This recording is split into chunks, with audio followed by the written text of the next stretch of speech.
Assalamualaikum warahmatullahi wabarakatuh. Di sini kita kelompok 2 akan menjelaskan tentang memahami mukadimah, anggaran dasar, dan anggaran rumah tangga Muhammadiyah. Berikut adalah nama-nama dari anggota kelompok 2: Yusril Yahya, Najmiati Humairah, Zulfa Farah Firda, dan Imanda Sylvia Rosa. Di sini kita akan menjelaskan tentang 1.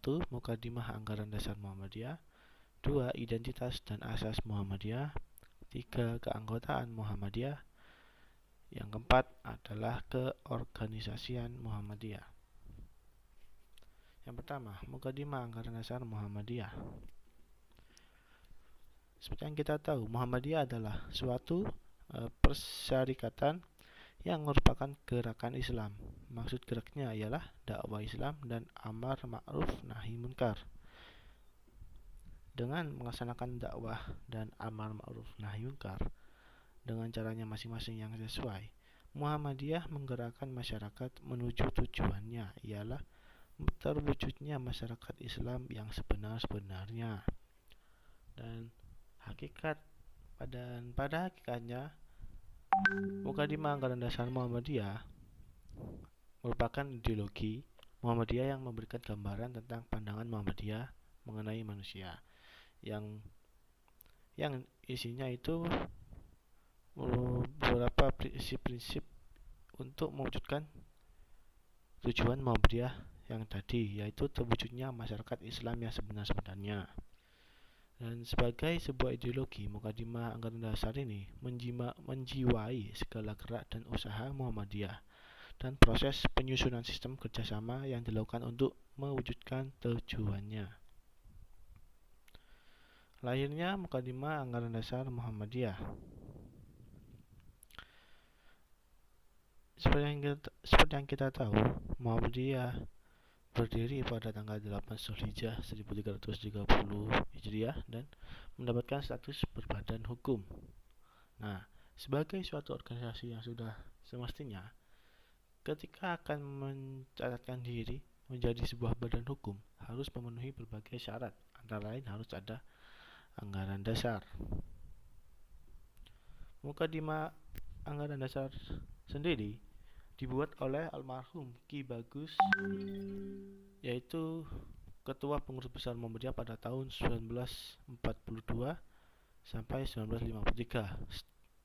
Setelah melewati 4 periode kepemimpinan, yaitu yang pertama periode Kiai Haji Ahmad Dahlan, periode Kiai Haji Ahmad Ibrahim, periode Kiai Haji Hisham, periode Kiai Haji Mas Mansur, yang setelahnya yaitu adalah almarhum Ki Bagus Haji Hadikusumo. Ki Bagus Hadikusumo ini membuat anggaran dasar dengan bantuan beberapa orang sahabatnya, yang dimulai munculnya itu pada tahun 1945 dan disahkan pada sidang Tanwir tahun 1951. Kandungan mukadimah anggaran dasar Muhammadiyah. Seperti yang saya katakan tadi, Mukadimah anggaran dasar memuat pokok-pokok pikiran yang sangat fundamental, yang di dalamnya tertuang 1. Pandangan hidup, tujuan hidup, serta cara dan alat untuk mencapai suatu tujuan hidup yang dicita-citakan, yaitu yang tujuannya Muhammadiyah adalah menuju Islam yang sebenar-benarnya. Dalam mukadimah anggaran dasar terdapat mengandung 7 pilar pendirian, 7 prinsip, yaitu yang pertama, pokok pilihan pertama yaitu hidup manusia harus berdasarkan tauhid, mengesahkan Allah, bertuhan, beribadah, serta tunduk hanya kepada Allah. Pokok pikiran pertama ini dirumuskan dari bahwa sesungguhnya ketuhanan itu adalah hak Allah semata-mata. Bertuhan dan beribadah serta tunduk dan taat kepada Allah adalah satu-satunya ketentuan yang wajib atas tiap-tiap makhluk, terutama manusia. Selanjutnya, pokok pikiran kedua, hidup manusia itu bermasyarakat. Pernyataan ini dirumuskan dari hidup bermasyarakat itu adalah sunnah hukum kudrat iradah Allah atas hidup manusia di bumi ini.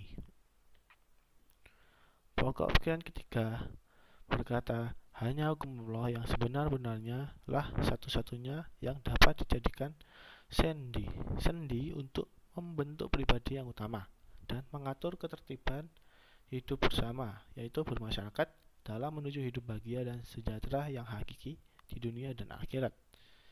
Ini dirumuskan dari masyarakat yang sejahtera, aman, damai dan makmur dan bahagia hanyalah dapat diwujudkan di atas keadilan, kejujuran, persaudaraan dan gotong royong, pertolong-tolongan dengan mensunjikan hukum Allah yang sebenar-benarnya, lepas dari pengaruh syaitan dan hawa nafsu.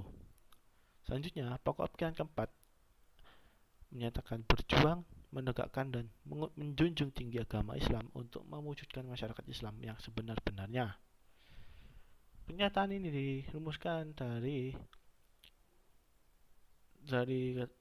pernyataan menjunjung tinggi hukum Allah lebih daripada hukum yang manapun juga adalah kewajiban mutlak bagi tiap-tiap orang yang mengaku bertuhan kepada Allah.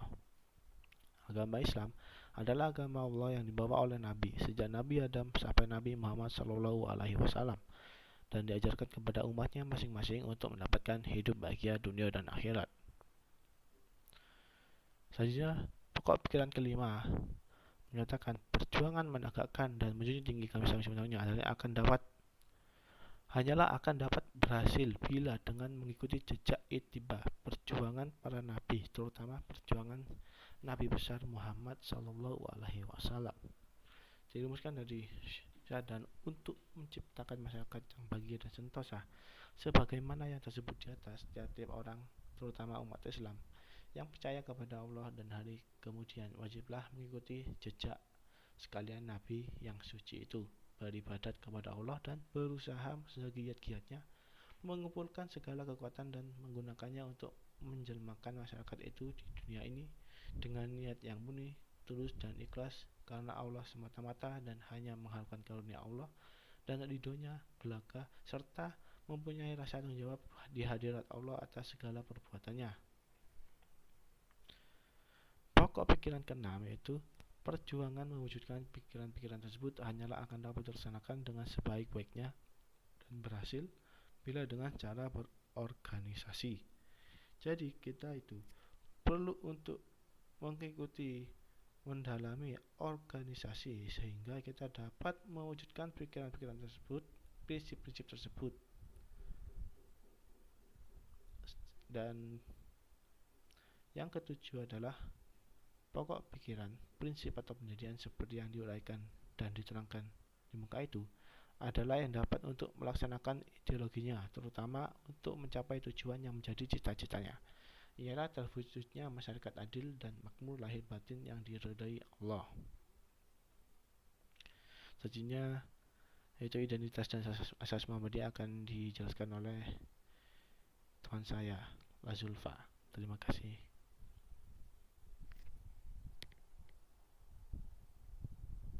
Di sini saya Lazulfa Farafirda NIM 078 akan menjelaskan tentang identitas dan azas Muhammadiyah. Muhammadiyah sebagai gerakan Islam. Islam telah memberikan inspirasi dan orientasi yang mendasari bagi pendirinya, Kiai Haji Ahmad Dahlan, untuk mewujudkan cita-citanya dan keyakinan hidupnya. Karena itu, Muhammadiyah yang didirikan didasarkan pada prinsip-prinsip ajaran Islam yang terkandung dalam Al-Quran dan As-Sunnah serta diyakini kebenarannya. Dakwah ma'ruf nahi munkar.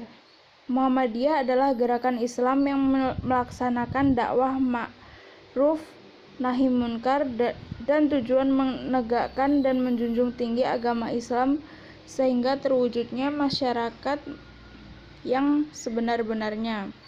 Maksudnya adalah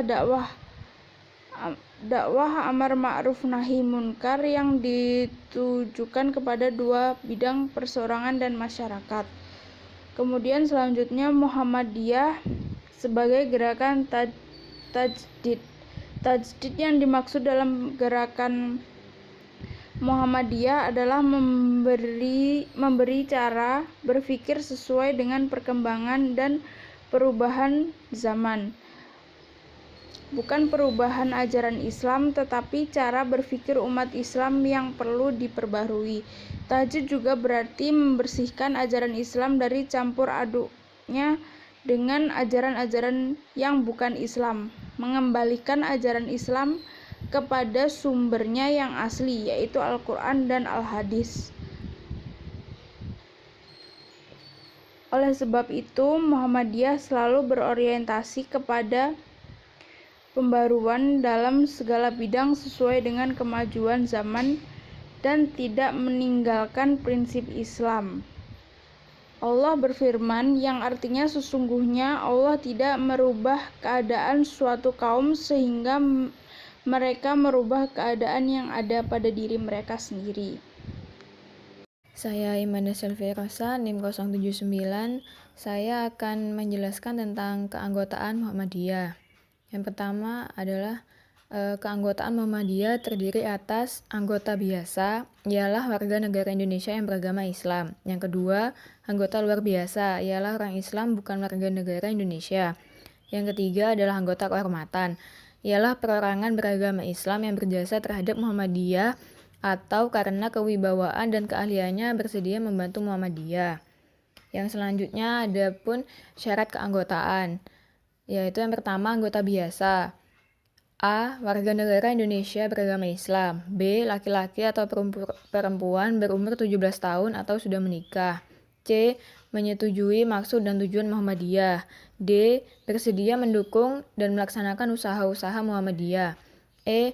Mendaftarkan diri dan membayar uang pangkal. Yang kedua ada anggota luar biasa, ialah seseorang yang bukan warga negara Indonesia yang beragama Islam, setuju dengan maksud dan tujuan Muhammadiyah serta bersedia melakukan amal usahanya. Yang ketiga ada anggota kehormatan, ialah seseorang beragama Islam berjasa terhadap Muhammadiyah dan atau karena kewibawaan dan keahliannya diperlukan atau bersedia membantu Muhammadiyah. Yang keempat ada tata cara menjadi anggota. Yang pertama adalah anggota biasa. 1. Mengajukan permintaan secara tertulis kepada pimpinan pusat dengan mengisi formulir disertai kelengkapan syarat-syarat melalui pimpinan ranting atau pimpinan amal usaha di tempat yang belum ada ranting, kemudian diteruskan kepada pimpinan cabang. Yang kedua adalah pimpinan cabang meneruskan permintaan tersebut kepada pimpinan pusat dengan disertai pertimbangan. Yang ketiga, pimpinan cabang dapat memberi tanda anggota sementara pada calon anggota sebelum yang bersangkutan menerima kartu anggota dari pimpinan pusat Muhammadiyah. Bentuk tanda anggota sementara ditetapkan oleh pimpinan pusat. Yang keempat, ada pimpinan pusat memberi kartu tanda anggota Muhammadiyah kepada calon-calon anggota biasa yang disetujui melalui pimpinan cabang yang bersangkutan. Yang B, anggota luar biasa dan anggota kehormatan. Tata cara menjadi anggota luar biasa dan anggota kehormatan diatur oleh pimpinan pusat. Lalu yang kelima, adapun pimpinan pusat dapat melimpahkan wewenang permintaan menjadi anggota biasa dan memberikan kartu tanda anggota kepada pimpinan wilayah. Pelimpahan wewenang tersebut dan ketentuan pelaksanaan diatur dengan keputusan pimpinan pusat. Yang keenam ada hak anggota. Yang A, anggota biasa. 1. Menyatakan pendapat di dalam maupun di luar permusyawaratan. Yang kedua, memilih dan pilihan dalam permusyawaratan. Yang B, anggota luar biasa dan anggota kehormatan mempunyai hak menyatakan pendapat.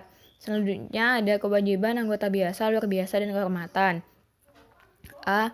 Taat menjalankan ajaran Islam. B. Menjaga nama baik dan setia kepada Muhammadiyah serta perjuangannya. C. Berpegang teguh kepada kepribadian serta keyakinan dan cita-cita hidup Muhammadiyah. D. Taat pada peraturan Muhammadiyah, keputusan musyawarah, dan kewajiban pimpinan pusat. E. Mendukung dan mengindahkan kepentingan Muhammadiyah serta melaksanakan usahanya. F. Membayar iuran anggota. G. Membayar infak. Lalu nomor 8 ada anggota biasa, luar biasa, dan kehormatan berhenti karena A. Meninggal dunia, B. Mengundurkan diri, C. Diberhentikan oleh pimpinan pusat. Yang ini ada ranting. Ranting merupakan kesatuan anggota di suatu tempat atau kawasan yang terdiri atas sekurang-kurangnya 15 orang yang berfungsi melakukan pembinaan dan pemberdayaan anggota. Yang pertama ada syarat pendirian ranting sekurang-kurangnya A. pengajian atau kursus anggota berkala, sekurang-kurangnya sekali dalam sebulan. B. Pengajian atau kursus umum berkala minimal sekali dalam sebulan. C. Musola atau surau atau langgar sebagai pusat kegiatan. D. Jamaah.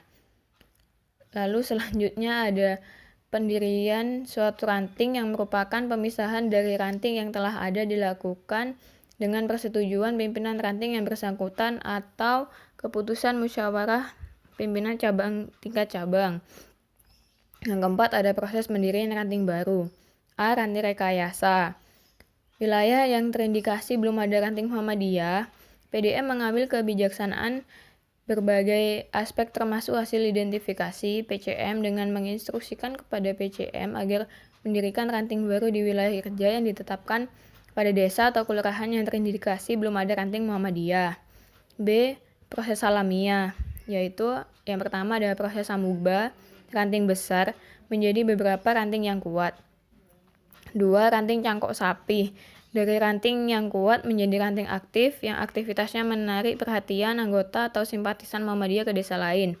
Yang ketiga adalah proses keluarga kader. Terbentuk jamaah, punya musola, ada pengajian anggota, dan ada pengajian umum di desa baru. Yang kelima, fungsi ranting. Fungsi strategis ranting sebagai pemimpin anggota dan struktur perserikatan di tingkat basis akar atau akar rumpun untuk menyelenggarakan usaha-usaha dan sebagai pembina jamaah. Yang keenam ada tugas pemimpin ranting. Yang pertama menetapkan kebijaksanaan Muhammadiyah berdasarkan kebijaksanaan pimpinan di atasnya. Yang kedua memimpin dan mengendalikan pelaksanaan kebijaksanaan yang telah diputuskan.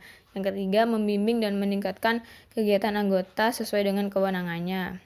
Yang ketujuh ada struktur ranting, yaitu ketua, wakil ketua, sekretaris, bendahara, dan wakil bendahara, atau ketua, wakil ketua, sekretaris, wakil sekretaris, dan bendahara.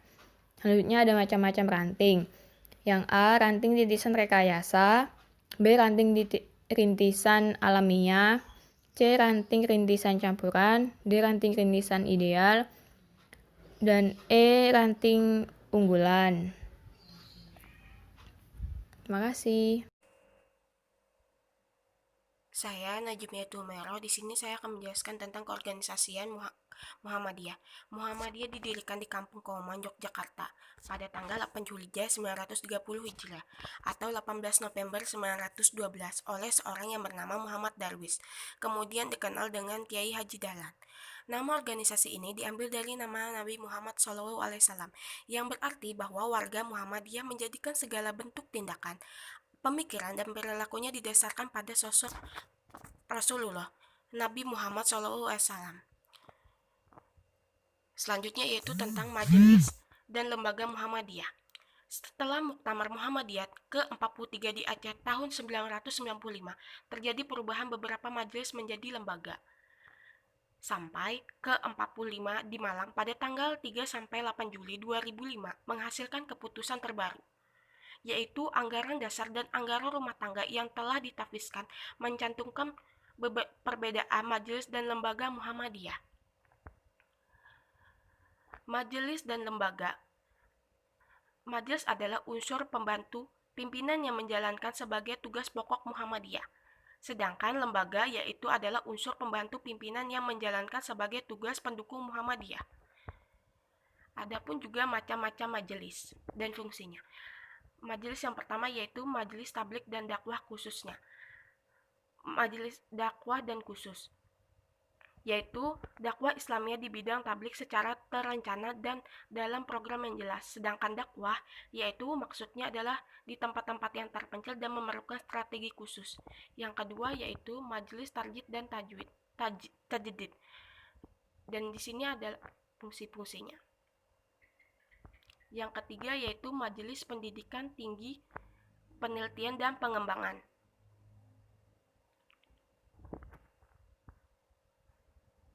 Yang keempat yaitu majelis pendidikan dasar dan menengah. Maaf, mungkin di sini yang fungsi kelima agak terpotong, yaitu majelis tentang pengembangan kader dan sumber daya insani. Di sini fungsinya bisa kita lihat.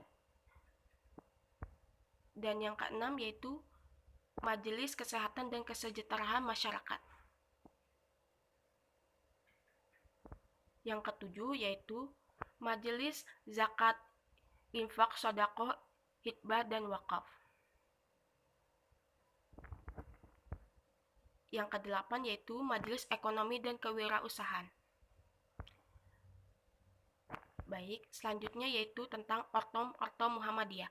Ortom Muhammadiyah adalah organisasi atau badan yang dibentuk oleh Persyarikatan Muhammadiyah yang dibimbing dan mengawas diberi hak dan kewajiban untuk mengatur rumah tangga sendiri, membina warga Persyarikatan Muhammadiyah tertentu dan dalam bidang-bidang tertentu pula dalam rangka mencapai maksud dan tujuan Persyarikatan Muhammadiyah. Muhammadiyah juga mempunyai tujuan di sini juga tujuan pembentukan organisasi otonom, yaitu efisien dan efektivitas Persyarikatan Muhammadiyah. Yang kedua yaitu pengembangan Persyarikatan Muhammadiyah. Yang ketiga yaitu dinamika Persyarikatan Muhammadiyah, kaderisasi Persyarikatan Muhammadiyah. Selanjutnya yaitu melaksanakan keputusan Persyarikatan Muhammadiyah, menjaga nama baik Persyarikatan Muhammadiyah. Setelah itu membina anggota yang menjadi warga dan anggota Persyarikatan Muhammadiyah yang baik, membina hubungan dan kerjasama yang baik sesama organisasi otonom, melaporkan kegiatan kepada pimpinan Persyarikatan Muhammadiyah, dan yang terakhir menyalurkan anggota-anggota dalam kegiatan gerak dan amal usaha Persyarikatan Muhammadiyah sesuai dengan bakat, minat, dan kemampuannya. Adapun juga hak-hak yang dimiliki oleh organisasi otonom Muhammadiyah, yaitu pertama mengelola urusan kepentingan aktivitas dan amal usaha yang dilakukan organisasi otonomnya. Yang kedua berhubungan dengan organisasi atau badan lain di luar Persyarikatan Muhammadiyah. Yang ketiga memberi saran kepada Persyarikatan Muhammadiyah baik diminta atau asas kemauan sendiri. Yang terakhir yaitu mengusahakan dan mengelola keuangan sendiri. Di sini yaitu tentang amal usaha. Amal usaha untuk mencapai maksud dan tujuan Muhammadiyah melaksanakan dakwah, amar ma'ruf, nahi mungkar, dan tajdid yang diwujudkan dalam usaha di segala bidang kehidupan. Usaha Muhammadiyah diwujudkan dalam membentuk amal usaha, program, dan kegiatan yang mencapai dan menyelenggarakan diatur dalam anggaran rumah tangga sesuai dengan pasal 7 ayat 1 dan 2 Anggaran Dasar Muhammadiyah. Bidang-bidangnya yaitu bidang agama. Di sini ada fungsinya. Yang kedua bidang pendidikan. Yang ketiga bidang-bidang kesehatan dan kesejahteraan masyarakat. Yang keempat bidang dan politik dan kenegaraan. Yang kelima bidang ekonomi dan keuangan.